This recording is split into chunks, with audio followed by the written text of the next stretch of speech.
Alright guys, buckle in. Today's video is going to be a little bit controversial. It's just a Yu-Gi-Oh topic, though it's not controversial in terms of like the world stuff, but it is going to be a very heated topic. So feel free to go ahead and comment, but be respectful to other fellow duelists in the chat. But because I know that this can get pretty heated, but me saying this probably doesn't matter. You guys are going to be flaming each other in the chat, but hey, sometimes it's extra entertainment. But it all really comes down to two really big Yu-Gi-Oh champions talking about a subject matter. And I want to go ahead and start off the video by checking out this tweet. So Jesse Cotton tweeted out and said, people use diversity as an indicator for healthy formats. I've never been one of them, but holy, this format sucks. Too often I have zero control and couldn't have built my deck differently.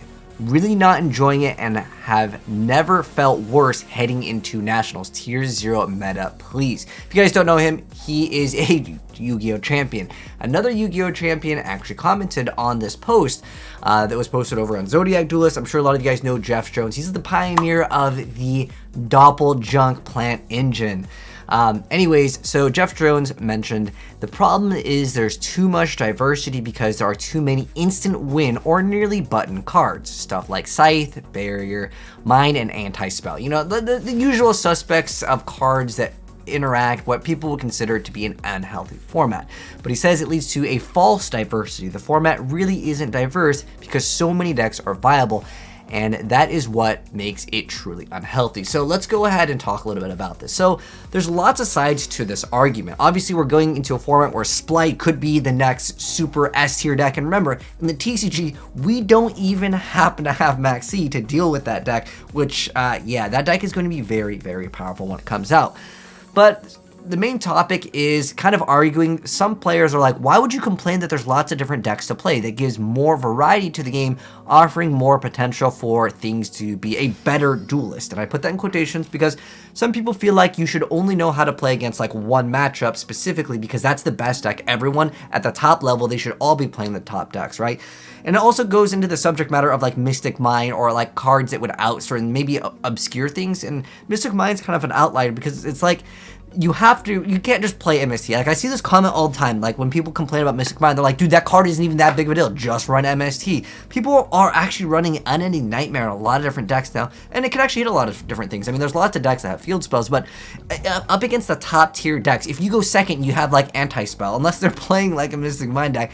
9 times out of 10, it's not going to be a good card. And even going first, setting the Unending Nightmare sometimes can't really be too useful against different decks that can just OTK because they just don't care about, like, you know, that card.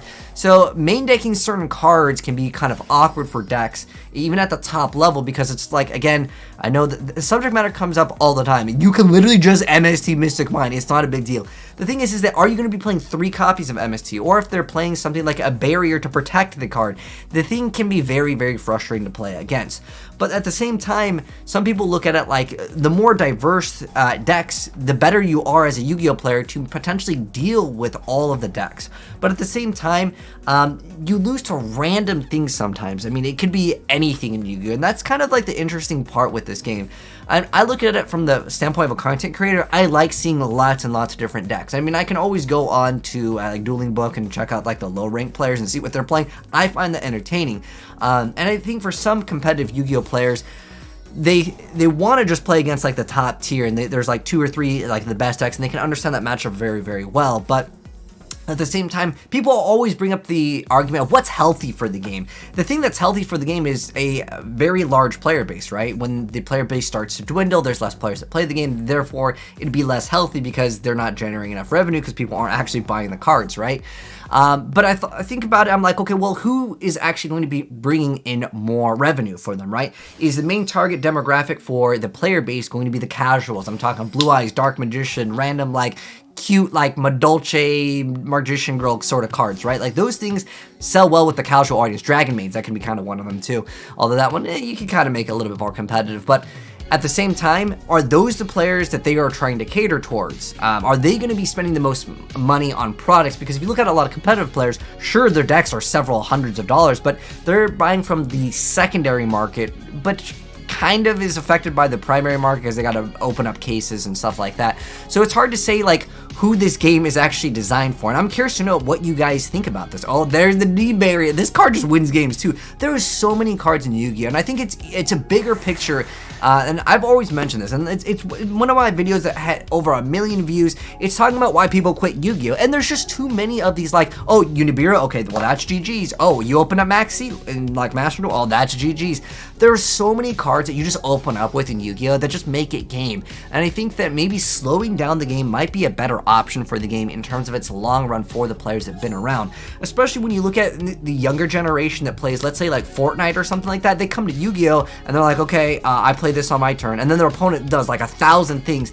It's just too much, and there's way too many what some people would call toxic interaction, where like you literally lock them out of playing the game. Like a Scythe is like GG's for like half of the decks that exist in the game, except for maybe like a Mystic Mine or a deck that doesn't even need the extra deck. But at the same time, it's frustrating to be at the highest level of Yu-Gi-Oh, right? Like you are like at, let's say, multi-tiered like YCS champion or whatever the case may be, and you lose to something that's way out of your control. Like, for example, like Mystic Mine would be one of the most excellent examples. And even if you go look at some of the gameplay that's recorded in some of these matches, where it's just like, okay, maybe he activates Mystic Mine, okay, pass, okay, pass, okay, pass, okay, pass. Like, could you guys imagine that as an esport? And they want this game, at least Master Duel, they want that game to be esports, right?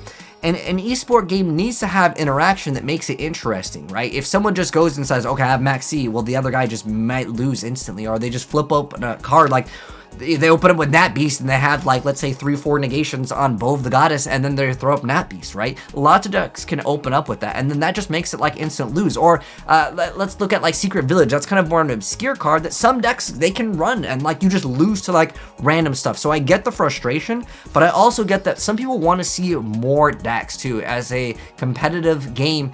If everyone is playing the same deck, some people don't like that, some people do like that, but at the end of the day, what is more healthy for the game? What I mean by healthy is what's going to generate the card game more press coverage, what's going to generate them more revenue. And I look at that, and I honestly don't really feel like I can have an answer, and I'm curious to know if you guys feel like you guys might have the answer when it comes to it, is who's actually going to be giving the company, in our case Konami or NAS, who's going to give them more money? Is it the casual audience that's buying the structure decks once in a while from the main source, or is it going to be the secondary market that does spend hundreds of dollars, but they're buying individual cards from people cracking up cases? And I really don't know, because I would say the average Yu-Gi-Oh player that's like super casual, like, you know, their mom goes to the grocery store and picks up a structure deck on the way home, I would say maybe the players that are opening up cases to get those very expensive cards, they're probably generating more revenue. So is it better to cater towards what they want, or what the casual audience wants, which is like, I guess, Blue Eyes Dark Magician support, and those to be like the S tier decks? Because they did do that one year for one of the bigger tournaments for like Worlds, right? Where like they literally like made the list so Blue Eyes was like way better than it actually should have been. Do you guys remember that list where they literally hit like everything on the list? So I'm not sure. I think that was basically to hype up the movie too. Like, there are reasons why certain companies try to promote other things. I mean, there's so many things to talk about in this video. I don't want to make this video too long, but feel free to comment down below what you guys think about this subject matter. Should there be lots of different decks in high-level competitive Yu-Gi-Oh, or should it only be like 1 to 2 decks? For me personally, I mean, as a content creator, I like variety, but at the highest level, I totally get why players are frustrated. So anyways, that's my 2 cents. Let me know yours down below. Hopefully you guys enjoyed this discussion. I think it's kind of fun to have these. If you guys would like to see more and this is your first time here, hit subscribe, turn the bell. Maybe we'll do an update discussion to this. Take care. I'll see you guys in the next video. Peace.